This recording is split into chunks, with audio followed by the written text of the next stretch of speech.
마라나타. 여행자는 요구하고 순례자는 감사한다. 같이 한번 해보죠. 여행자는 요구하고 순례자는 감사한다. 오늘은 욥은 티끌과 재 가운데 있지만 위로를 받았다. 주일날 잠깐 봤지만 좀 자세한 언급이 필요할 것 같아요. 교역자 수련회 갔을 때 우리 박영 전사님이 물었습니다. 목사님, 이번 주일 설교를 어떤 방향으로 갈 겁니까?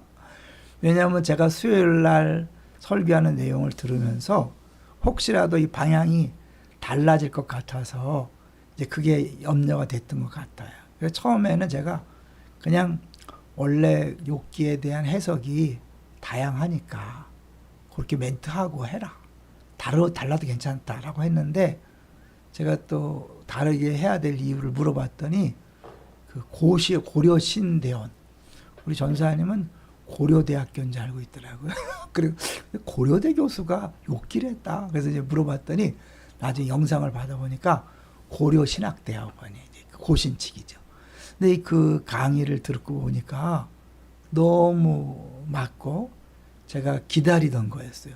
저도 욥기를 계속 설교하면서 이게 그냥 이렇게 왔다리 갔다리 하는 서로 이렇게 앞뒤가 안 맞는 것 같은 내용은 아닐 것 같은데 하면서도 조금 마음이 불편했는데 그 교수님이 마침 외국에 가서 그 지도 교수로 인해서 욥기를 전공했고 그걸로 박사학위를 이제 아마 받으면서 새로운 발견을 한 것 같다. 근데 그 논리가 너무 맞고 욥기를 끝내기 전에 그걸 접하게 돼서 너무 감사했어요. 제가 또 혹시 몰라서 인터넷을 서치해 봤더니 지금 이제 고려 신학대학원에서 공개 강좌를 해서 이미 많은 사람들하고 공유를 했더라고요. 근데 제가 몰랐다는 게 너무 아쉬웠어요. 자, 이제 그 부분에서 일부분을 같이 볼 텐데요. 이분이 이제 본인이 그걸 강의하면서 역사상 최초의 발언이다. 이제 그렇게 할 만하더라고요. 이제 그동안은 정확한 의미를 몰랐기 때문에 이런 해석 저런 해석이 나왔는데 이분의 해석을 빌리면 전체가 다 조화를 이루어지는 거죠. 책으로도 나왔더라고요. 그래서 책으로 빨리 구입을 해봤는데요. 한마디로 뭐냐면 그 엘리바스의 그런 계시 이게 핵심이라는 거예요.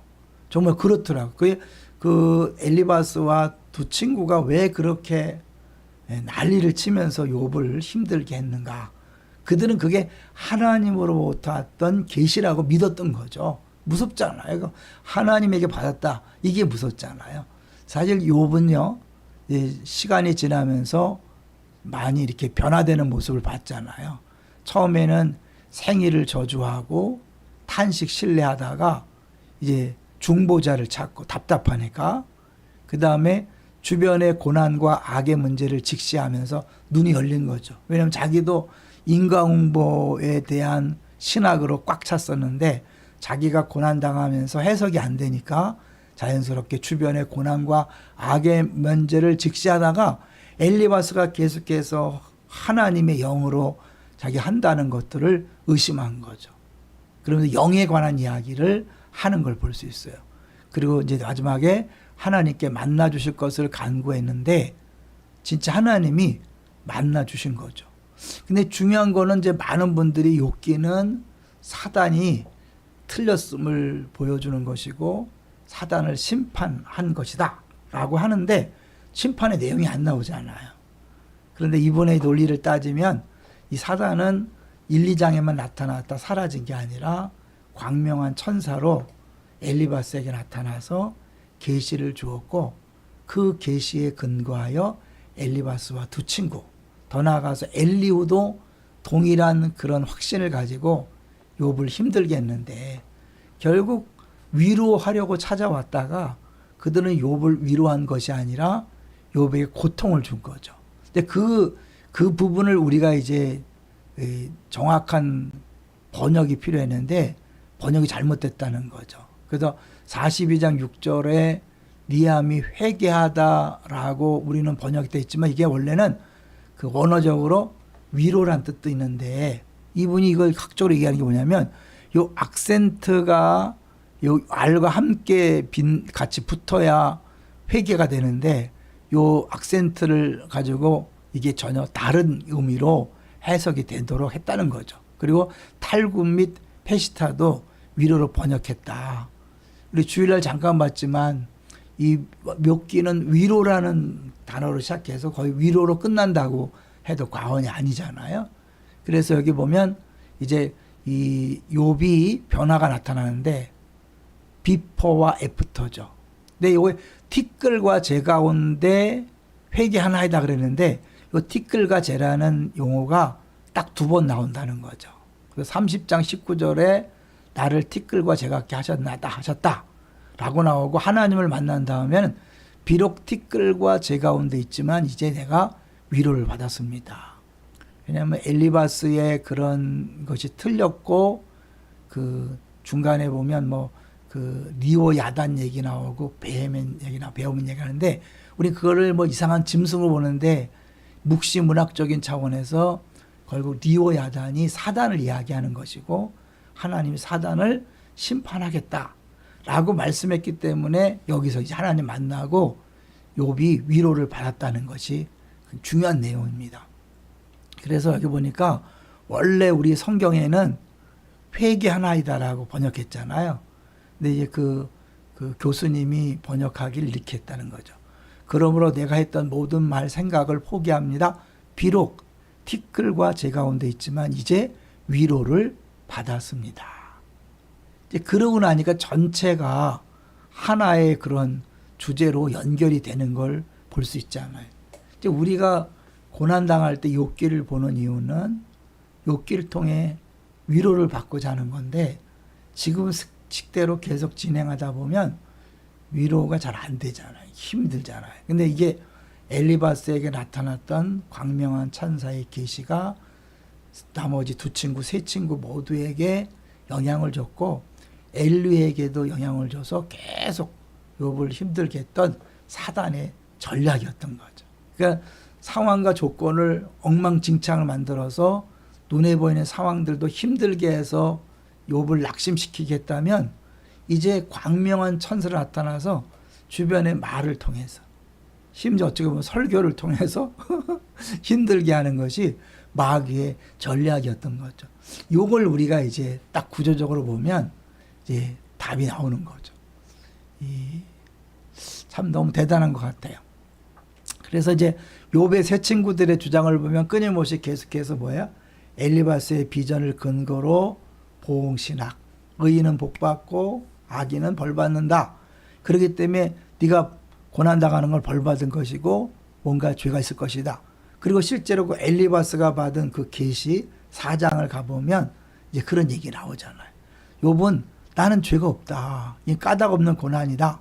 그러면서 자기도 갖고 있었던 보응신학이 다 적용될 수 없다. 한마디로 뭐냐면 그들 알고 있었던 공식이 안 맞는 거죠. 네? 이 보응신학의 공식이 안 맞는 거예요. 그래서 그 신학적 딜레마를 가지고 하나님 앞에 나아가서 계속해서 기도하는 모습을 보여주고 있는 거죠. 그러나 그 친구들은 단 한 번도 하나님 앞에 기도한다는 내용이 없이 자기가 받은 잘못된 계시를 확신하고 계속해서 주장했던 거죠.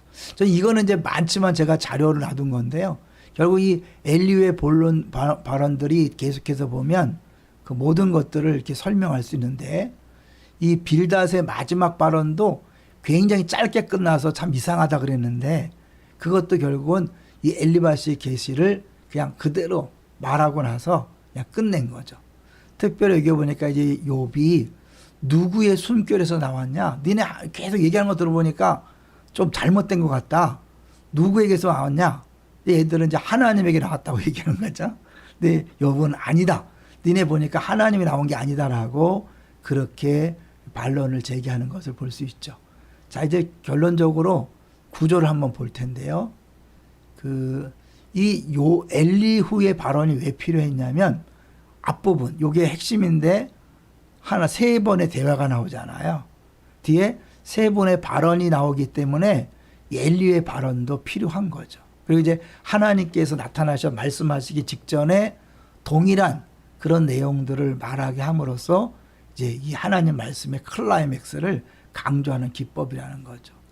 욥의 자신의 생일을 저주했고 세 친구들을 위해 중보했고 욥의 고난이 욥의 권형이다. 그러니까 이게 너무 정확한 구조를 가지고 되어졌는데 원어적으로 보면 이게 너무 확실하다는 거죠. 왜냐하면 이 앞부분에 쓰였던 원어를 뒷부분에 써놨기 때문에 그 교수님 말을 들어보면 그냥 히브리어로 읽으면 저절로 이게 앞의 내용을 반복하는 것이다 라고 느낀대요. 그러니까 이 욥기의 저자가 얼마나 탁월한 그런 분인가를 그렇게 보여줄 수 있다는 거죠. 그러니까 우리로서는 언어를 이렇게 할 수 있는 능력이 없는 우리로서는 참 어려운데 그 언어를 잘하는 분들도 발견 못한다는 것을 이분이 가서 그 지도교수와 함께 발견하고 이건 코페르쿠니죠. 천동설이 지동설로 바뀌는 그 정도의 대단한 발견이라고 이야기를 하는데 그런 것 같아요. 이제 욥기가 진짜 풀리는 것 같아요. 마지막입니다. 우리의 질문이죠. 하나님 왜 고난과 악의 문제를 단번에 해결하지 않으셨을까? 왜 우리에게 고난의 시간을 허락하시는 것일까? 분명히 욥에게 그 리오여단 이야기를 하면서 하나님이 사단을 심판할 것을 말씀했기 때문에 욥이 위로를 받았지만 언제 어떻게 심판하실지는 이야기하지 않았죠. 결국 그 모든 것들은 십자가 사건을 통해서 이제 답이 된 거죠. 그러니까 구약의 백성들은 십자가를 만나기 전이기 때문에 답이 안 나왔지만 이제 우리는 어떻게 해요? 십자가를 통해 완전히 답을 다 보고 구약 성경을 보는 거잖아요. 우리는 사실 고난에 대해서 이렇게 막 힘들어할 이제 이유가 없는 거죠. 왜냐하면 예수님이 아무 죄도 없이 고난 당했기 때문에 우리는 왜 내가 나에게 왜 우리 집에라는 왜라는 단어가 쑥 들어가는 거죠. 이제는 예수님이 그 십자가를 통해서 그 고난을 통해서 하신 일을 보면서 이제 우리가 우리에게 당한 고난을 통해 주님이 하실 일을 기대하면서 잘 감당하면서 버티면서 가는 거죠. 우리 서 목사님 얘기했죠. 1억 7천이라는 어마어마한 병원비 그러나 아무 문제 없이 다 해결함으로 충분한 위로를 주시는 거죠. 그러고 했더니 자기도 모르게 생각지 않게 정말 충성하고 싶다. 충성하겠다라는 그런 마음이 오더래요. 그런 하나님 위로를 준 거죠. 그리고 그 서목사님의 그 부분을 통해서 또 다른 많은 성도들이 고난 중에도 하나님 일하시는구나라는 것들을 볼 수 있는 거죠.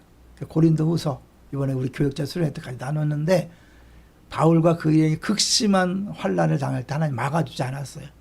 환난 속에서 위로해 주셨고 그 넘치는 위로를 받는 모습을 통해 또 다른 환난을 당하는 성도들이 힘을 얻고 위로받고 또 승리할 수 있게 하는 거죠. 이게 하나님의 일하시는 방식이죠.